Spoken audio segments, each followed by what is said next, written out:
Well, a potential government shutdown looming as President Trump warns $5 billion for the border wall. It better be included in his new funding bill. Now, a proposed Senate Homeland Security appropriation bill, it contains $1.6 billion for the wall, and the House version has $5 billion.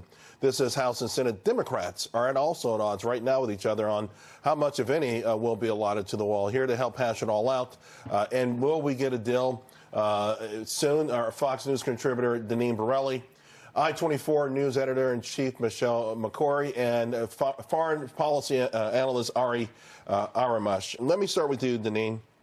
I think they may extend this a couple of weeks, but even with that, the President Trump seems to be playing hardball right here. And I thought it was ironic that there are reports out now about infighting amongst the Democrats over this whole thing. And Representative Cuellar, who to me was ready to make a deal if it included DACA, when President Trump put DACA on there. It seems if you pay attention, there's a potential for a deal, but a bigger deal than just the wall. It probably would have to include DACA. Yeah, well, first of all, I'm not surprised that Democrats, there's infighting that's going on because you have some that have strayed far to the left and they're just not on the same page. You also have to look at the fact that President Trump is willing to do anything when it comes to safety and security of Americans, even if it means a partial shutdown of the government. So he's keeping his campaign promise, and he's looking out for the forgotten men and women. Safety and security really is the federal government's primary responsibility for Americans. So you're a legal immigrant into this, so you get to watch it from a different vantage point than most of us. Yeah, absolutely. As a legal immigrant who went through the process the long and arduous way, did it by the books, I appreciate that being an American citizen is a privilege. It is not a right. And the president is not anti-immigration. He is anti-illegal immigration. America can be both a nation of laws and a nation of immigrants, Charles. It's not mutually exclusive. Ari?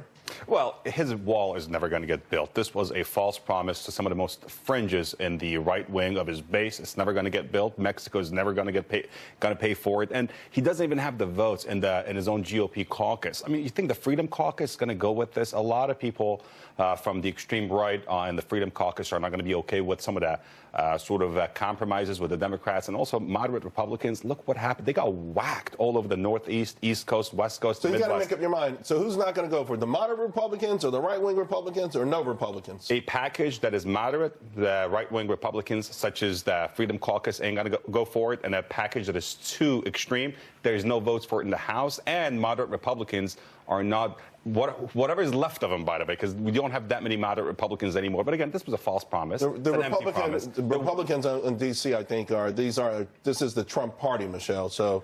Well, let's speak about what Mexico is doing, because, Charles, we can all agree that prevention is better than cure, and we have a historic move by Mexico's President López Obrador today, signing an agreement with other Central American countries, with the President of Honduras, with the President of Guatemala, and with the Vice President of El Salvador, saying that they are going to come together to come up with a fund to stem the flow of migrants from these countries into the United States.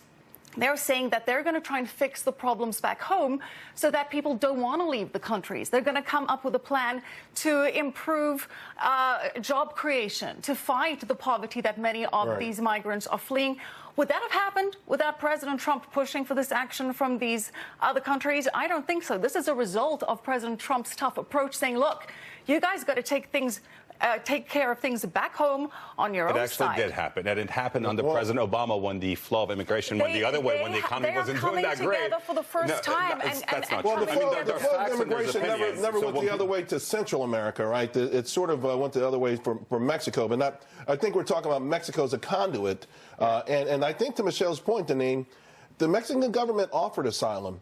So if you're an authentic asylum seeker, I think the Mexican government did a lot. Now, they could have done more to stop the caravans, I think, but they did make some economic overtures that make a lot of people in America wonder, really, is this authentic asylum seekers, or do they just want to get a piece of the American economy, which we don't begrudge anyone, but there's a process. Right, and Michelle makes a great point. And with Mexico, even the mayor of Tijuana was very concerned about the number of people who are in this invasion, which is what I call not a caravan, it's an invasion. They are coming there forcefully and trying to rush the border not too long ago. So clearly, we are a country of rule and laws, and they need to do it the right way if they want to come to America. And those rules would mean that most of these people would not qualify for asylum. According to U.S. law, as well as international law, to qualify for asylum, you need to prove that you are persecuted by the government based on race, religion, political beliefs. Now, I feel for these people that have economic hardships and are struggling, but that doesn't qualify for political asylum. All right, let me ask you about the Democratic side of this, because Cuellar was pretty upbeat when President Trump made his DACA offer. I thought it was much more than anyone anticipated in terms of the number.